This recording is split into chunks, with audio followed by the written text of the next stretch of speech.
Silakan untuk Syekh. Ayo ya. Bismillahirrahmanirrahim. Assalamualaikum warahmatullahi wabarakatuh.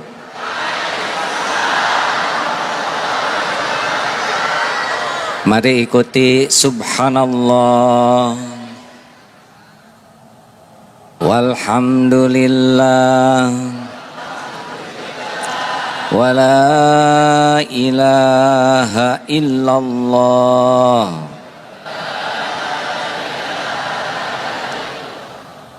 wallahu akbar la haula wala quwwata illa billah al-aliyyil azim. Allahumma salli wa sallim wa barik ala sayyidina Muhammadin wa ala alihi wa ashabihi ajma'in. Ya Allah, berkahi majlis ini ya Allah. Catatkan siapapun yang menyimak, yang hadir menjadi hamba yang Engkau ridhoi. Bukakan hati kami menerima kebenaran-Mu ya Allah. Tuntun kami agar dengan niat yang ikhlas, ilmu yang manfaat, amal yang Engkau terima. Taqabbal minna ya karim, innaka antas samiul alim. Amin ya rabbal alamin. Alhamdulillah hadirin sekalian. Kajian ini yang biasa dilakukan bulanan tahun-tahun yang lalu, hari ini Allah datangkan saudara kita Ustadz Abdul Somad. Semoga Allah menyayangi dan melindungi beliau selamanya. Amin. Terima kasih atas kehadiran Bapak Ibu. Acara ini sebelumnya diadakan persiapan untuk pembukaan Masjid Darut Tauhid di Barerang. Alhamdulillah. Pak Sekda, Pak Majelis Ulama, Masya Allah juga dari DKM. Alhamdulillah, terima kasih sudah memfasilitasi semua ini. Juga kawan-kawan semua, Masya Allah. Adek, boleh berdiri asal yang belakang tidak ada yang terhalangi ya. Syarat berdiri yang utama adalah jangan pernah membuat orang lain terhalangi. Silakan berdiri, catatannya yang belakang tidak boleh terhalangi. Setuju? Terima kasih Ustadz. Kenapa seperti yang Ustadz Abdul Somad ini oleh Allah ditakdirkan usianya lebih muda dari A. Ngomong-ngomong berapa usia sekarang Ustadz? 24 rasanya.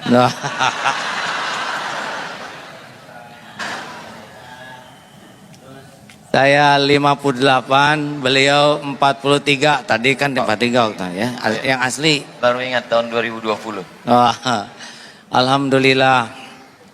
Ya insya Allah setiap ulama pasti ada cobaannya. Amin ya Allah. Dan cobaan itu pasti akan membuat semakin bisa dekat dengan Allah. Amin ya Allah. Ustadz, kalau naik pesawat, pesawatnya lancar, Ustadz lihat banyak yang zikir tidak di pesawat. Tidur semua. Tidur. Kalau pesawatnya digoncang, apa yang terjadi? Pada zikir tidak? Allah semuanya menyebut Masya Allah, Allahu Akbar, takbir semua. Gitu ya. Nah itulah pentingnya goncangan ya. Ya Allah. Kalau tidak digoncang cenderung lupa ke Allah. Kalau di Allah Akbar, begitulah hadirin sekalian ya. Silakan Ustadz yang mendahului, saya bagian menyimak. Dalam programnya sebetulnya saya jadi pembawa acara malam ini. Oh iya? Iya. Kok sama dengan program saya juga pembawa acara. Jadi jamaah sekalian, malam ini kita bersyukur pada Allah kedatangan seorang ulama. Saya diberikan kesempatan untuk membuka acara ini. Mari kita buka dengan ucapan basmalah. Mari kita dengarkan baik-baik kajian tauhid yang disampaikan oleh Al-Mukarram Kiai Haji Abdullah Gimnastiar. Kita gunakan telinga dengan baik, catat dengan baik. Mudah-mudahan ilmu yang kita peroleh malam ini dapat membekali kita menjalani hidup diridhoi Allah Subhanahu wa taala. Kembali ke baiklah, karena saya dianggap lebih tua, awalnya begini ya.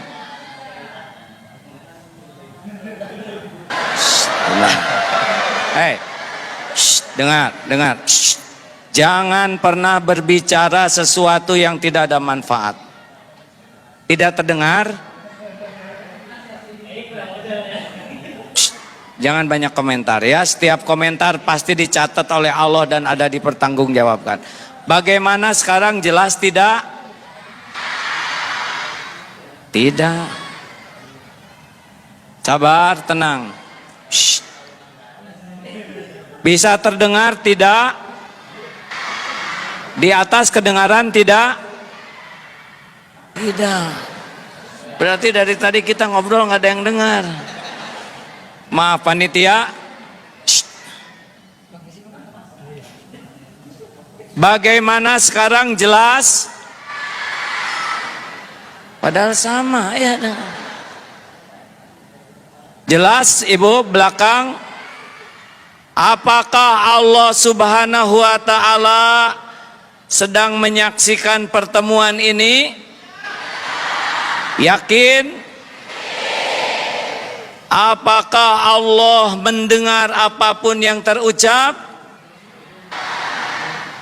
Apakah Allah tahu apa yang ada dalam pikiran kita?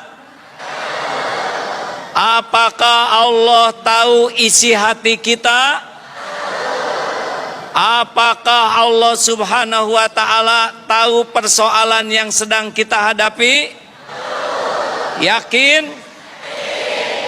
Kalau seorang hamba berkeyakinan seperti itu setiap saat, merasa ditatap Allah, merasa didengar Allah, merasa diketahui pikiran dan hatinya oleh Allah, dan yakin masalah yang dihadapinya juga dalam kekuasaan Allah, kira-kira seperti apa orang tersebut?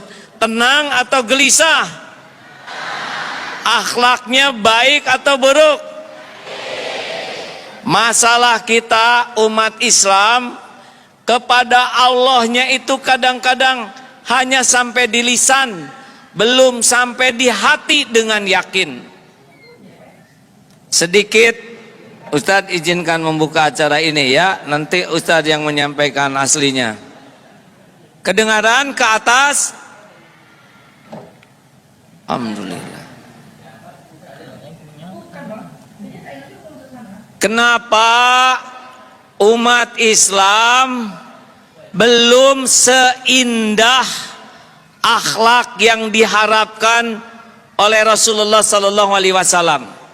Satu, karena banyak di antara umat Islam belum belajar tentang indahnya Islam. Lebih banyak melihat, mendengar pelajaran yang tidak sesuai dengan tuntunan. Satu. Yang kedua, kenapa umat Islam akhlaknya, perilakunya belum seindah semestinya? Yang kedua, karena kita sering belajar agama ke majelis taklim, tapi belum tentu niatnya ingin dekat dengan Allah.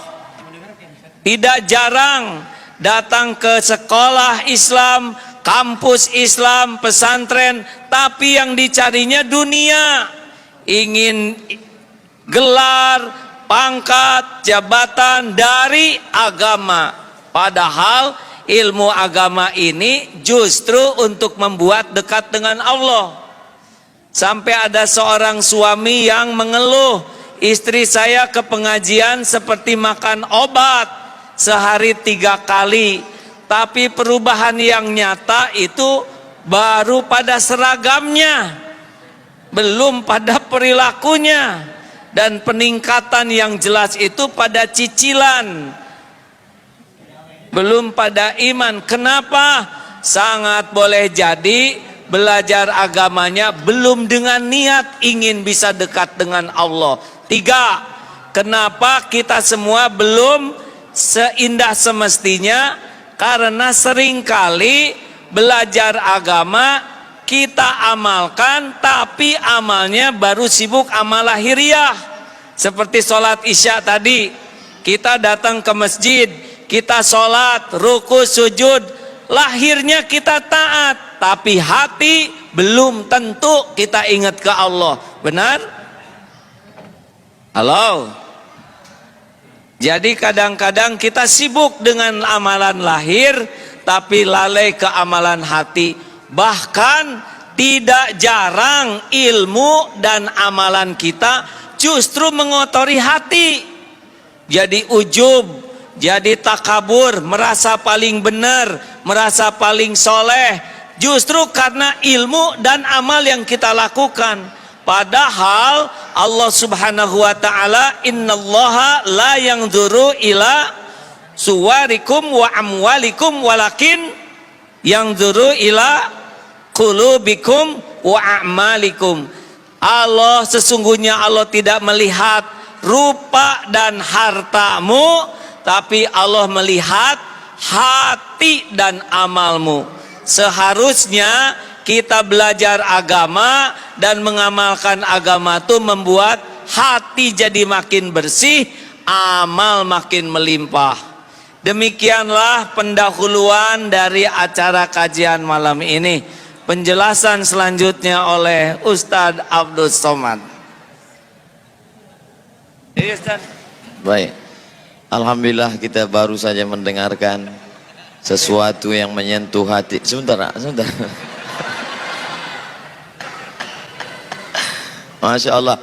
Gimana perasaan jamaah malam ini bisa berkumpul dengan Kiai Haji Abdullah Hakim Nastiar? Senang apa lapang hatinya? Saya terus terang bisa satu majelis dengan beliau. Dulu saya nonton TV dari pagi sampai siang, sampai malam, sampai pagi lagi beliau terus. Tidak pernah terlintas di pikiran saya bisa satu majelis dengan beliau. Allahu Akbar. Ketika orang memuji A'agim, tampil di seluruh TV, bagaimana cara A'agim bisa meluruskan niat dan membersihkan hati? Ini mah jadi bulak balik begini hadir.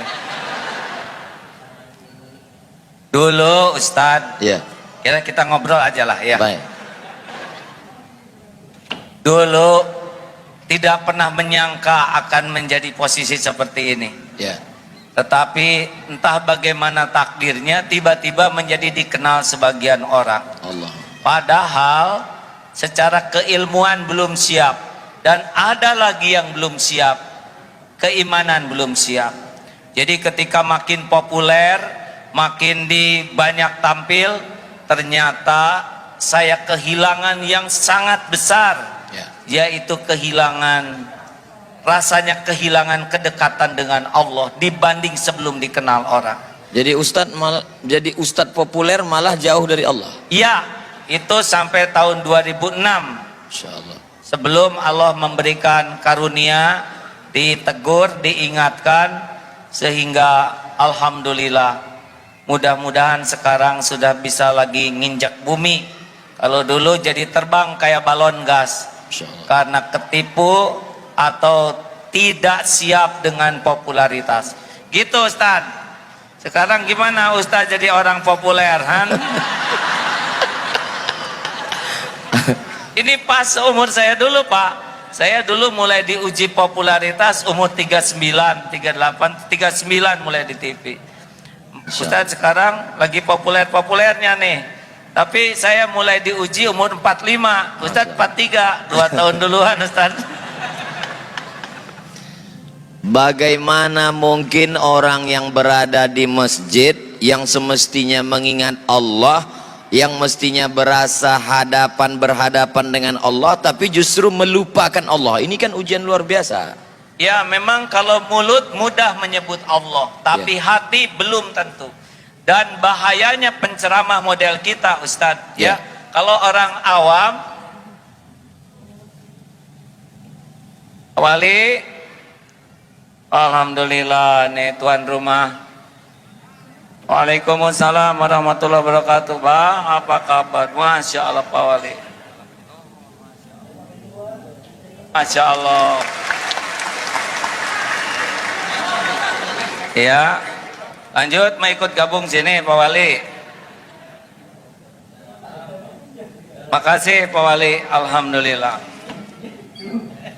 Beliau harus banyak didoakan karena jadi orang yang ditakdirkan diberi amanah berat di Batam ini, betul? Jadi kalau lihat pejabat tuh harus kasihan, ya. Jabatannya tidak lama di dunia, tapi hisabnya lama di akhirat.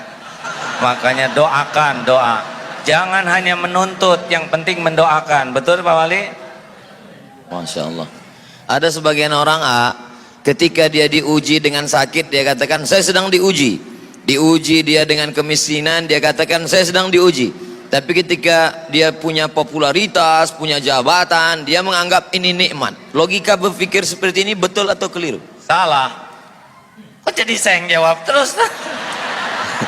Jadi justru ujian yang ada puji, ada caci. Ya. Ujian yang terberat itu pujian.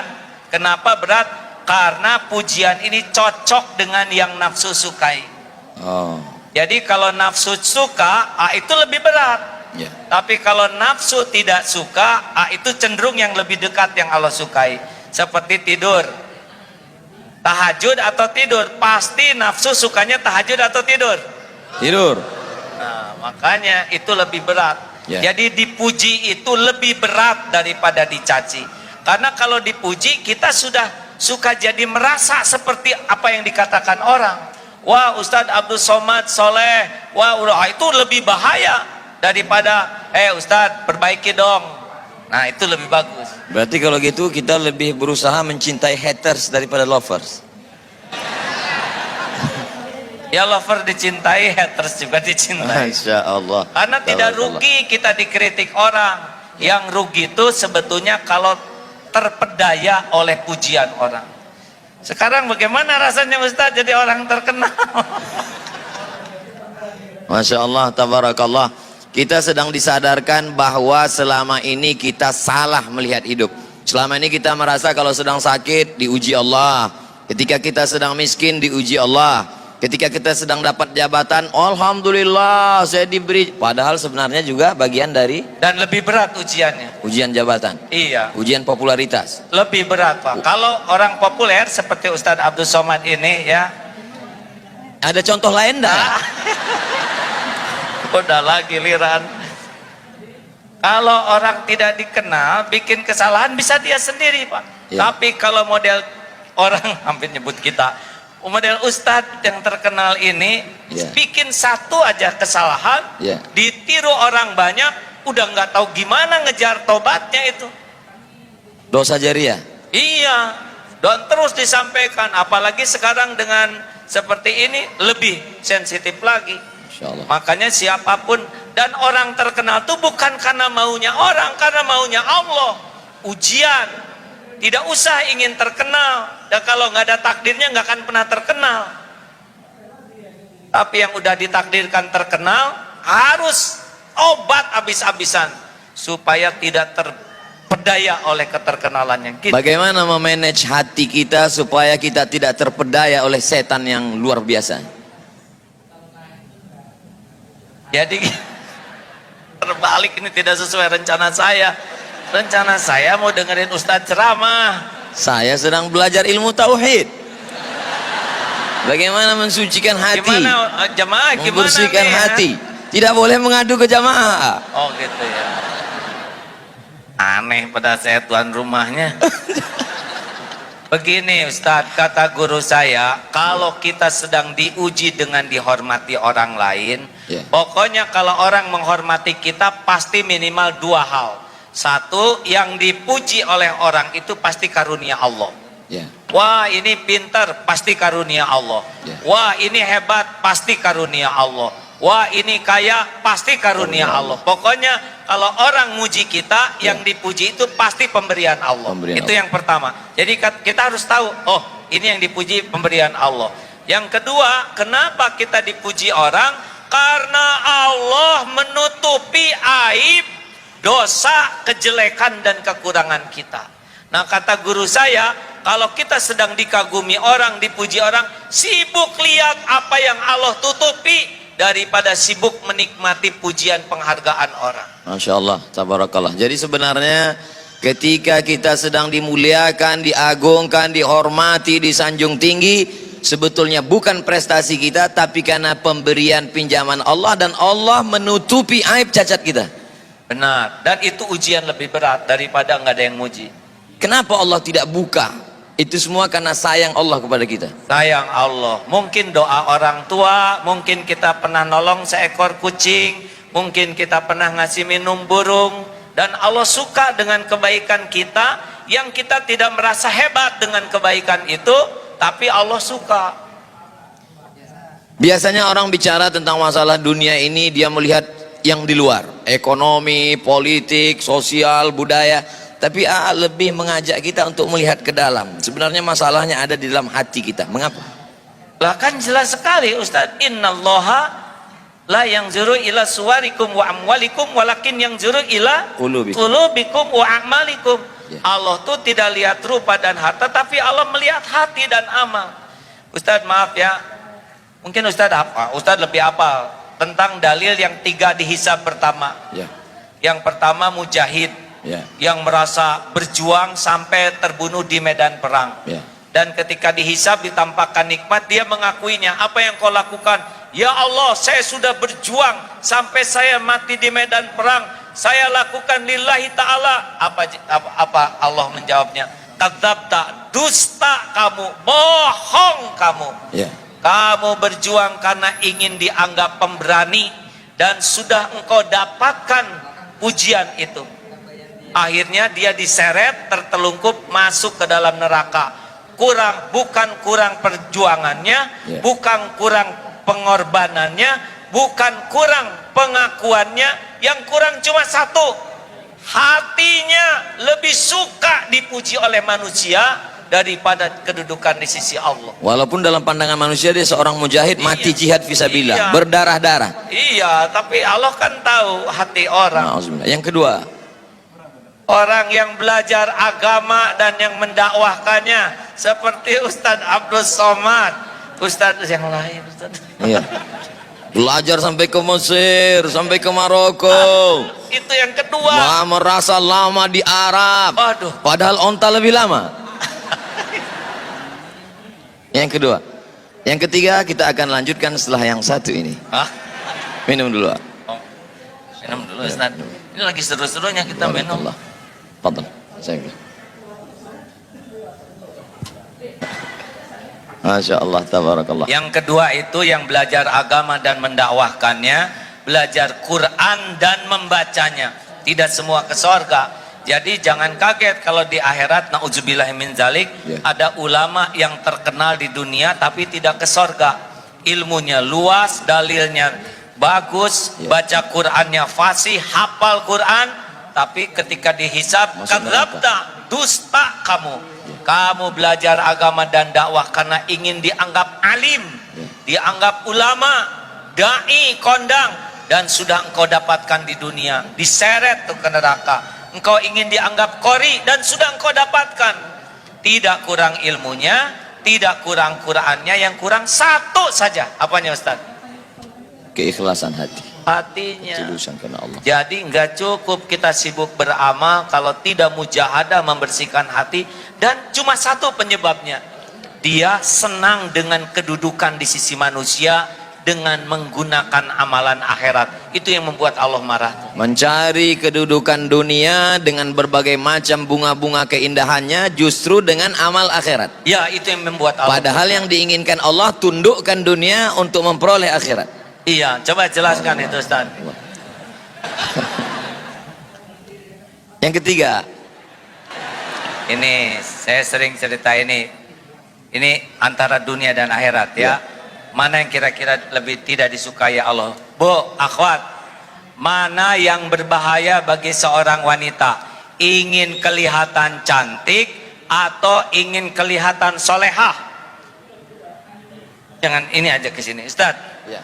Mana yang bahaya Ya. bagi seorang wanita? Ingin Ya. kelihatan cantik atau ingin kelihatan solehah? Harus kita voting nampaknya. Oh gitu. Mungkin mereka ingin kelihatan cantik.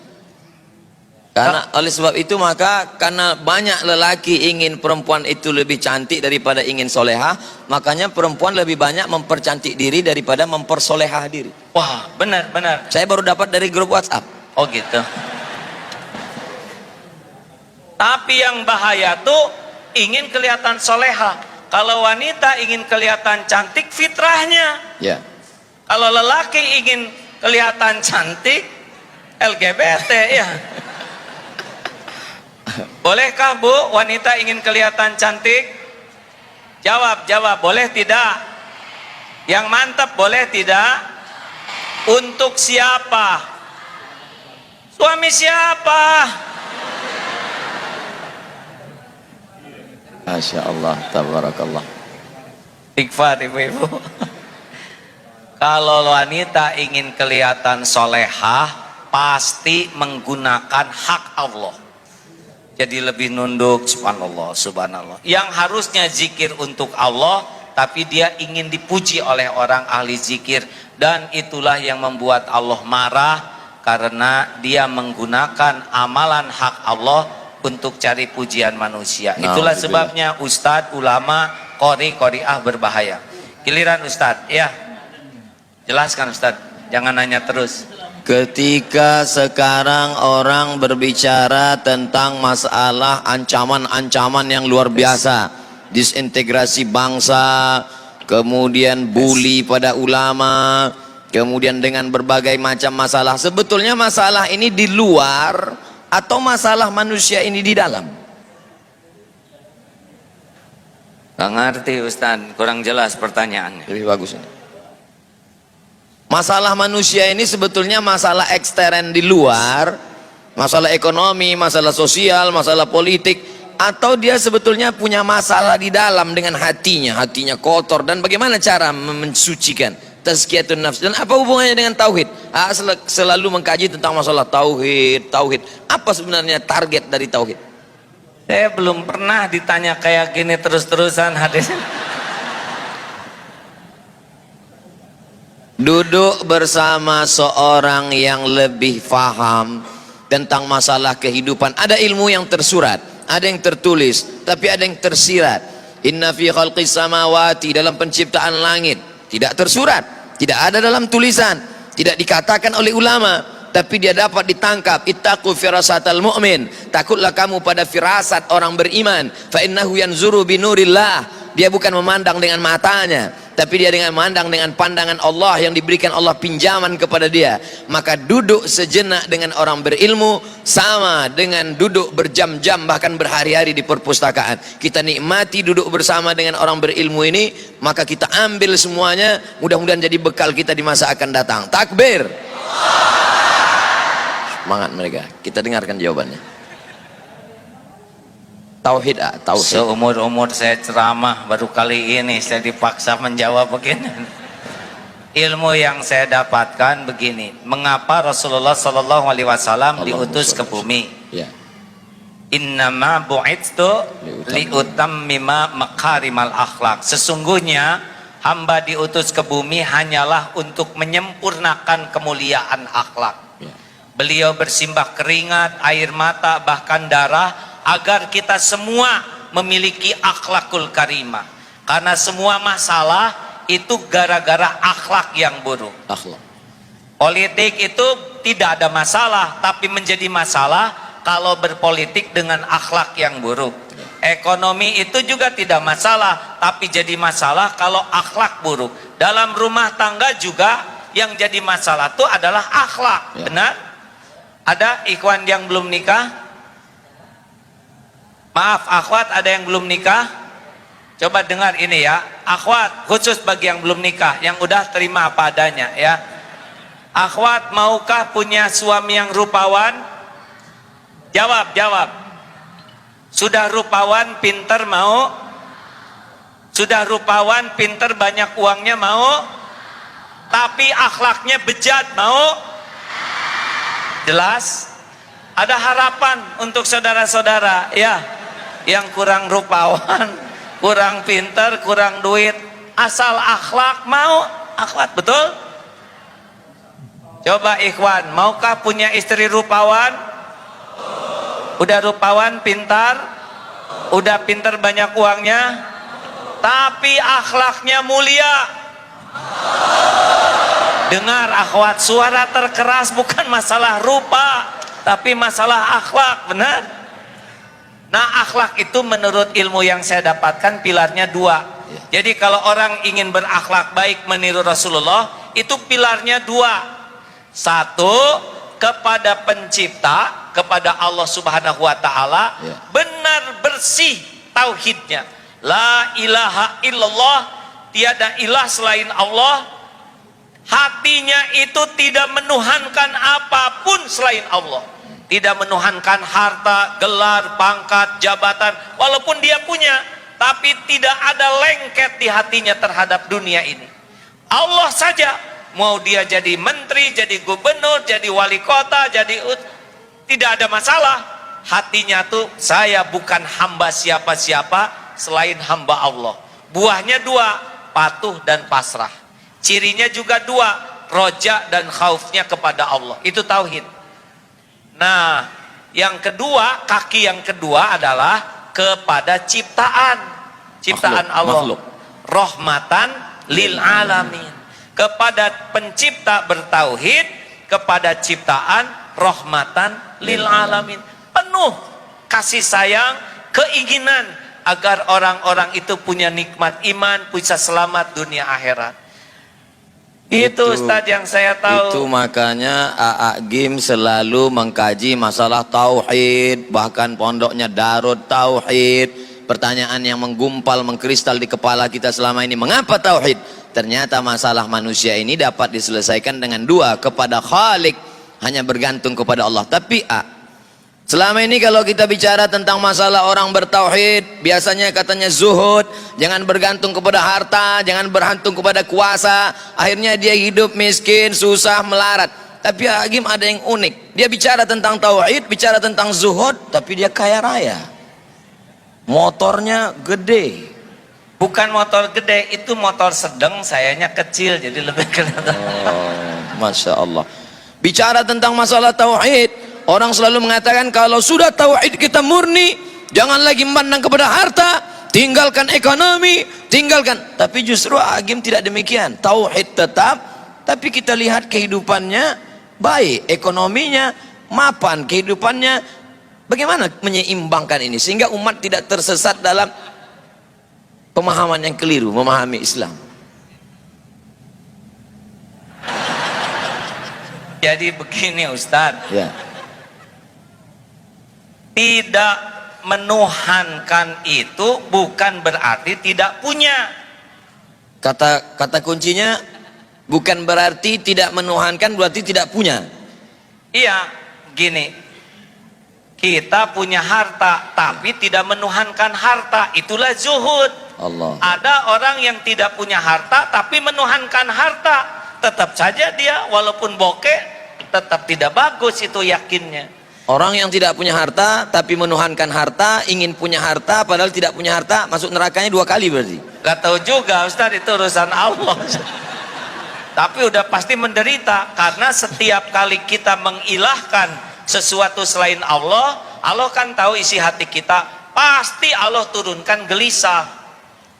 Jadi kalau misalkan udah menyandar nih ya, udah ingin dipuji, ingin dihormati, ingin dikagumi ke makhluk, udah pasti Allah naruh di hati ini kegelisahan, kesengsaraan. Makanya kalau punya dunia nggak ada masalah, tapi jangan sampai menganggap dunia inilah penjamin hidup kita. Zuhud itu kan bukan tidak punya uang Ustadz. Yeah.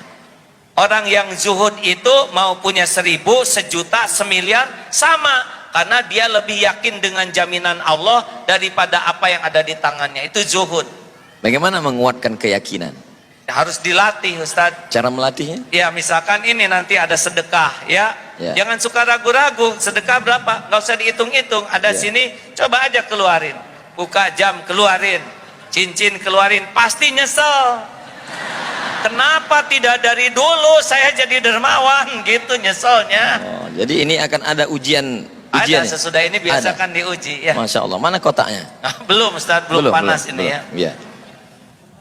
Jadi seperti tukang parkir, banyak mobil, tidak sombong, ganti-ganti tidak takabur, diambil sampai habis tidak sakit hati, tidak ada rasa memiliki, nggak ada. Bagaimana melepas rasa kepemilikan, rasa ketergantungan, rasa keterikatan dari dalam hati ya? Jadi saya gini yang ketempuhan ini hadirin. Jadi harus dengan riadah Ustaz. Ya. Tidak bisa ilmu ma'rifatullah ini hanya dengan belajar. Ya. Tapi harus ada mujahadah melepaskannya. Makanya seperti kalau saudara ragu terhadap uang, latih saja. Dia punya uang, potong 5%, sedekahkan. Lihat, jadi miskin tidak? Oh, enggak juga. Potong 10%. Jadi miskin tidak? Oh, enggak. Potong 20%. Tuh, lihat Ustaz, udah lihat kan? Ya. Semuanya tegang. Padahal baru rencana. Ya. Tadi 5% mereka masih senyum. 9%, 10%, 20%. Baru rencana pelit. Saya nih Ustaz ya, maaf ya. Kalau saat ini nih, tiba-tiba ada tamu. Saya mau ngasih uang ke AA ya. Boleh AA? Ngasih ke saya misalkan sekarang 20 miliar. Bro aja gini. Udah nggak ribet Pak. Saya bagi 2, 10 miliar untuk ikhwan, 10 miliar untuk akhwat. Sok bagikan. Gitu Ustaz. Masya Allah. Namanya juga ngelamun, masa pelit ya kan? Betul. Kita mah ngelamun aja pelit Ustaz. Apalagi nggak ngelamun. Suatu ketika saya sedang pergi umroh, lalu kemudian saya melihat ada cincin yang sangat cantik. Saya sangat suka. Lalu saya beli, lalu saya pakai, lalu saya menikmati. Hati saya mulai tergantung, karena kalau dia pergi pasti saya akan kehilangan. Sampai akhirnya saya suatu tempat ceramah, ada bapak-bapak mengatakan, cincin Ustadz cantik, saya suka, boleh nggak untuk saya? Lalu kemudian saya berikan kepada dia. Saya ingin mempraktekkan ceramah dulu waktu di Darut Tauhid. Jangan ada keterikatan. Saya ingin lepaskan itu, cincin ini saya lepaskan. Saya amalkan ceramah saya tidak ada keterikatan dengan cincin ini. Menyesal saya. Ini ada cincin yang lebih bagus ya nggak? Ceritanya belum selesai. Oh iya, iya. Begitu saya berikan, saya menyesal dalam hati saya. Ini gara-gara mengamalkan ilmu game ini. Jangan ada keterikatan, lepaskan semuanya. Saya lepaskan satu cincin. 2 hari setelah itu saya ceramah di Makassar. Datang bupati, tidak boleh sebut nama, menjaga kode etik jurnalistik. Dia lepaskan cincin yang dia sayangi, yang lebih mahal yang dari saya punya. Inilah dia sekarang. Masya Allah, Alhamdulillah, Allahu Akbar. Yakin kan? Memang ajaran ini luar biasa. Saya Masya dulu Allah, dilatih guru tabarakallah. saya begitu Pak. Pokoknya berikan, sekarang udah nggak riadoh lagi ya. Saudara jangan mengharap-harap apa-apa ya. Ya. Makanya saya nggak begitu bawa apa-apa, takut diminta. Dulu sama Ustadz, Ya. punya cincin ada lafaz Allah, bagus kata guru, kasihkan. Sampai dulu sekali baju itu sampai tinggal 1 Ustadz, baju untuk ceramah. Ya. Nah malam minggu itu saya ingat ceramah di Jatinangor. Ya. Jatuh karena ceramahnya di kampung. Tes, kedengaran Bu? Jelas?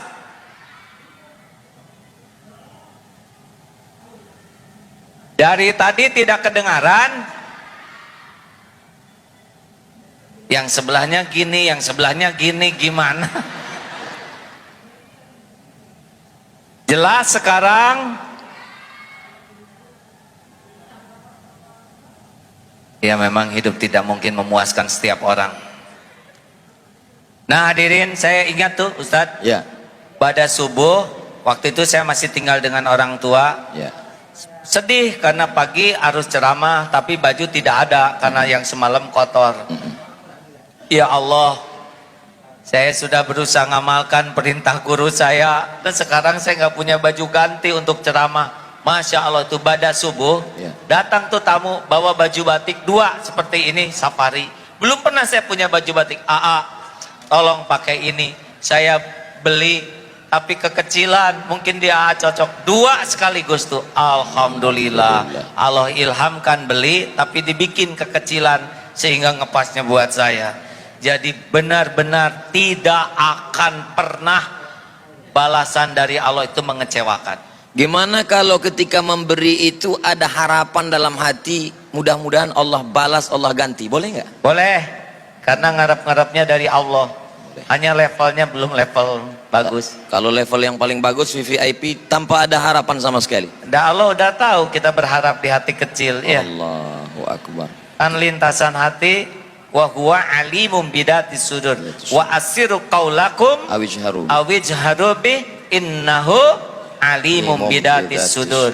Mau engkau rahasiakan kata-katamu, mau engkau keraskan seperti ini, sesungguhnya Allah tahu isi hati. Al-Mulk 13 ya. Allahu Akbar. Sulitkah bagi Allah Subhanahu wa taala memberikan yang kita minta? Kenapa Allah tidak pernah mengabulkan semua keinginan kita? Apa rahasia di balik itu? Karena belum tentu baik yang kita inginkan. Wa asa an takrahu syai'a wa huwa khairul lakum wa asa an tuhibbu syai'a wa huwa syarrul lakum. Boleh jadi engkau tidak suka padahal baik menurut Allah bagimu, dan boleh jadi engkau suka padahal buruk menurut Allah. Wallahu ya'lamu wa antum la ta'lamun. Jadi kekeliruan kita selalu menginginkan Allah ikut nafsu kita. Benar Ustaz. Padahal semestinya kitalah yang menurut Allah. Sebetulnya tidak penting keinginan kita itu, yang terpenting keinginan Allah yang terjadi pada diri kita. Bagaimana caranya menundukkan keinginan kita mengikut kehendak Allah ketika yang kita inginkan tidak tercapai, hati kita tetap lapang plong? Gimana caranya? Ya Allah, belum pernah sepanjang saya ceramah jadi terdakwa begini. Santri di Darul Tauhid mah nggak ada yang berani kayak gini Ustaz. Nggak apa-apa begini hadirin, sebetulnya saya mau dengerin ceramah beliau ini. Setuju tidak begini atau saya balik aja? Jadi Ustadz, apa pertanyaannya tadi? Selalunya kita menginginkan Allah mengabulkan keinginan kita. Ketika Allah tidak memberi apa yang kita inginkan, lalu kita merasa sempit, sulit, marah. Bahkan tidak sedikit dari orang marah kepada Tuhan. Na'udzubillah. Bagaimana kita menundukkan keinginan kita mengikut kehendak Allah dengan hati yang lapang? Memang ini tauhid. Kalau kita tahu Allah Maha tahu yang terbaik bagi kita, kita tidak akan ngotot dengan keinginan kita. Kita pasti melakukan dua hal. Satu, musyawarah dengan orang yang ahlinya. Yang kedua, istiqoroh. Tugas kita kan cuma 3. Meluruskan niat, menyempurnakan ikhtiar, dan pasrahkan kepada Allah. Kita ini hamba, tidak berhak mengatur Allah.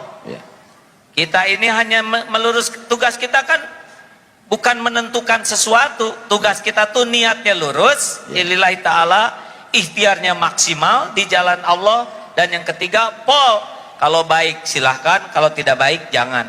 Mungkin praknya ini yang penting tuh Ustaz.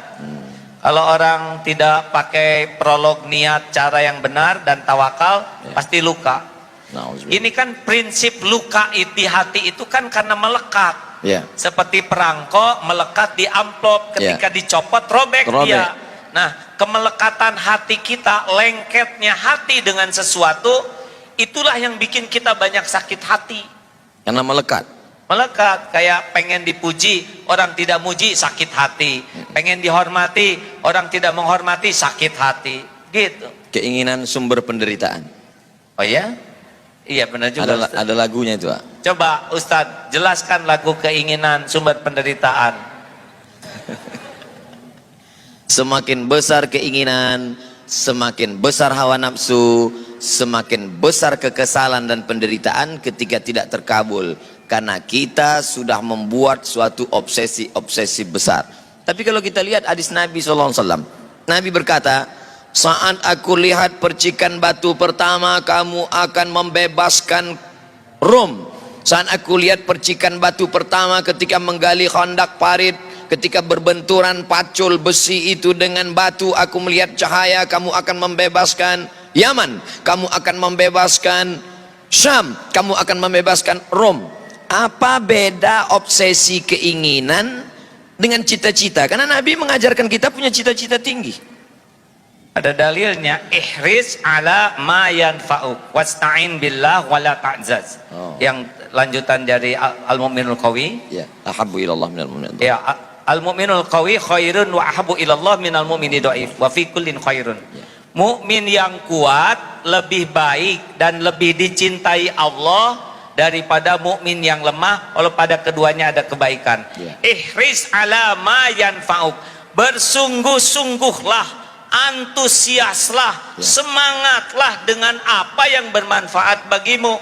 Ada lanjutannya, wasta'in billah, minta tolong ke Allah, wala ta'jaz, dan janganlah kamu bersikap lemah. Jadi kata kuncinya adalah bermanfaat atau tidak bermanfaat, dan minta tolongnya kepada Allah. Silakan punya cita-citi setinggi bintang di langit, tapi jangan pernah lepas dua, bermanfaat atau tidak bermanfaat. Cita-cita ingin jadi gubernur boleh apa enggak? Boleh. Bukan obsesi, bukan menurut hawa nafsu. Tergantung dalam bayangannya gubernur itu apa. Bahkan cita-cita jadi ulama juga harus dipertanyakan. Ya. Kamu ingin jadi apa? Saya pengen jadi ulama. Kenapa? Karena ulama itu keren, dihormati orang, pulangnya dapat amplop. Nah, dunia itu bukan pengen akhirat. Nah kalau gitu ulamanya itu dunia, itu nggak boleh. Dia pengen jadi ulama versi itu. Kalau saya ingin jadi ulama, kenapa? Karena saya ingin punya hati yang takut ke Allah. Bagus. Pengen jadi gubernur, boleh, terserah mau jadi apa. Dengan jadi gubernur mudah-mudahan saya bisa mengambil keputusan yang paling adil. Karena Indonesia ini dibangun dengan negara kesepakatan. Tolong ini teman-teman disimak ya. Indonesia ini dulu awalnya dibangun oleh kesepakatan para tokoh-tokoh kita. Tidak hanya umat Islam, tapi ada juga tokoh-tokoh yang selain agama Islam sepakat membangun negeri ini dengan berdasarkan Pancasila. Itu kesepakatannya. Nah kita misalkan sekarang sudah ada, kita harus menyadari bahwa memang cikal bakalnya ini adalah kesepakatan, bukan hanya milik umat Islam. Jadi kita harus mengerti dan menghargai hak-hak orang lain juga, karena memang kesepakatannya begitu. Jadi kalau saudara ada di Australia, ya memang begitu kesepakatan awalnya. Nah kita kalau saudara pengen jadi gubernur, dengan begini saya mudah-mudahan bisa bersikap adil kepada umat Islam, mudah-mudahan bisa menjadi tauladan, mengajak ibadah dengan benar, berakhlak dengan baik. Kalau niatnya jadi pejabat untuk keadilan, untuk kemaslahatan, jadi tidak jadi udah dapat pahalanya. Manfaatnya paling tidak Kiai Haji Abdullah Gimnastiar bisa memuluskan, merubah Bank Riau Kepri menjadi Bank Riau Kepri Syariah. Baik apa tidak baik itu? Ulangi. Bank Riau Kepri konvensional. Kalau ada orang yang suka ngaji, punya kekuasaan, bisa berubah menjadi Bank Riau Kepri Syariah. Itu ada manfaat atau tidak ada manfaat di dalamnya? Saya kira setiap transaksi kebagian pahalanya itu. Setiap transaksi? Ya, kepala daerah yang memberikan keputusan seperti itu dapat pahala. Karena untungnya jadi kepala daerah, jadi pemimpin tuh, kalau menentukan kebaikan beliau dapat pahala mengalir. Bonus. Tuh Pak Wali Kota. Allahu Akbar.